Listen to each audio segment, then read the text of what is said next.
Organization of Islamic cooperation, جو پہلے اسلامی کانفرنس کی تنظیم تھی، ایک بین حکومتی تنظیم ہے جو 1969 میں قائم ہوئی، جو کہ 57 رکن ممالک پر مشتمل ہے۔ تنظیم کا کہنا ہے کہ یہ مسلم دنیا کی اجتماعی آواز ہے اور عالمی امن اور ہم آہنگی کو فروغ دینے کے جذبے کے تحت مسلم دنیا کے مفادات کے تحفظ کے لیے کام کرتی ہے۔ سلائیڈ ایجوکیشن میں آپ کو ویلکم کرتا ہوں۔ ویڈیو اچھی لگے تو سبسکرائب لازمی کریں۔ اسلامی کانفرنس کی تنظیم کے بنیادی مقاصد تمام رکن ممالک کے درمیان یکجہتی کو فروغ دینا ہے۔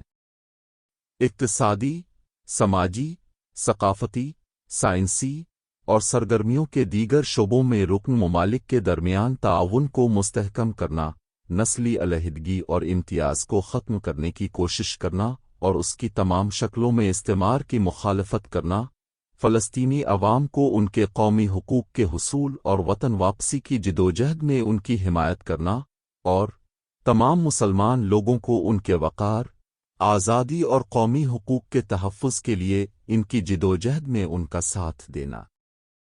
OIC کے پاس اقوام متحدہ اور یورپی یونین کے مستقل وفود ہیں۔ OIC کی سرکاری زبانیں عربی، انگریزی اور فرانسیسی ہیں۔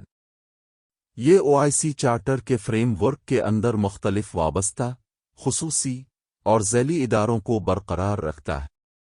2015 تک رکن ممالک کی مجموعی آبادی 1.8 بلین سے زیادہ تھی، جس میں 49 مسلم اکثریتی ممالک تھے۔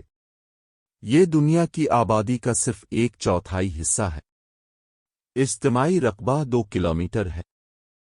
اسلامی تعاون تنظیم کے 57 ارکان ہیں، جن میں سے 56 اقوام متحدہ کی رکن ریاستیں بھی ہیں، اس سے مستثنی فلسطین ہے۔ کچھ اراکین، خاص طور پر مغربی افریقہ اور جنوبی امریکہ میں، اگرچہ بڑی مسلم آبادی والے ہیں، ضروری نہیں کہ وہ مسلم اکثریتی ممالک ہوں۔ اہم مسلم آبادی والے چند ممالک، جیسے کہ روس اور تھائی لینڈ، مبصر ریاستوں کے طور پر بیٹھے ہیں۔ اس تنظیم کو پہلے تنظیم اسلامی کانفرنس کے نام سے جانا جاتا تھا۔ OIC وزرائے خارجہ کی کونسل کے 2011 کے 38واں اجلاس میں نئے لوگو اور نام کو اپنانے پر اتفاق رائے کے لیے ایک قرارداد منظور کی گئی۔ OIC کا صدر دفتر جدہ، سعودی عرب میں ہے، جس کے علاقائی دفاتر new York, Geneva, Brussels, Iraq, Kabul اور انڈونیشیا میں ہے۔ OIC 4 یونیورسٹیوں کو سپانسر کرتا ہے: ٹیکنالوجی کی اسلامی یونیورسٹی، جو ایک ذیلی ادارہ ہے، یوگنڈا میں اسلامی یونیورسٹی، جو ایک منسلک ادارہ ہے، نائجر کی اسلامی یونیورسٹی، جو ایک الحاق شدہ ادارہ ہے، اور بین الاقوامی اسلامی یونیورسٹی ملائیشیا، جو ایک الحاق شدہ ادارہ بھی ہے۔ سیکریٹری جنرل کا انتخاب وزرائے خارجہ کی کونسل 5 سال کی مدت کے لیے کرتی ہے، ایک بار قابل تجدید۔ سیکریٹری جنرل کا انتخاب ممبر ممالک کے شہریوں میں سے جغرافیائی تقسیم، گردش اور تمام رکن ممالک کے لیے مساوی مواقع کے اصولوں کے مطابق اہلیت، سالمیت اور تجربے کو مد نظر رکھتے ہوئے کیا جاتا ہے۔ وزرائے خارجہ کی پہلی اسلامی کانفرنس مارچ 1970 میں منعقد ہوئی۔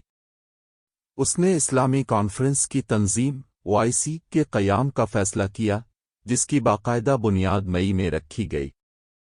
ہمیں کمنٹ میں لازمی بتائیں کہ آپ کو ویڈیو کیسی لگی۔ امید کرتا ہوں کہ سلائیڈ ایجوکیشن کی ویڈیو آپ کو پسند آئی ہوگی۔ تو ملتے ہیں اگلی شاندار ویڈیو میں، تب تک کے لیے اللہ حافظ۔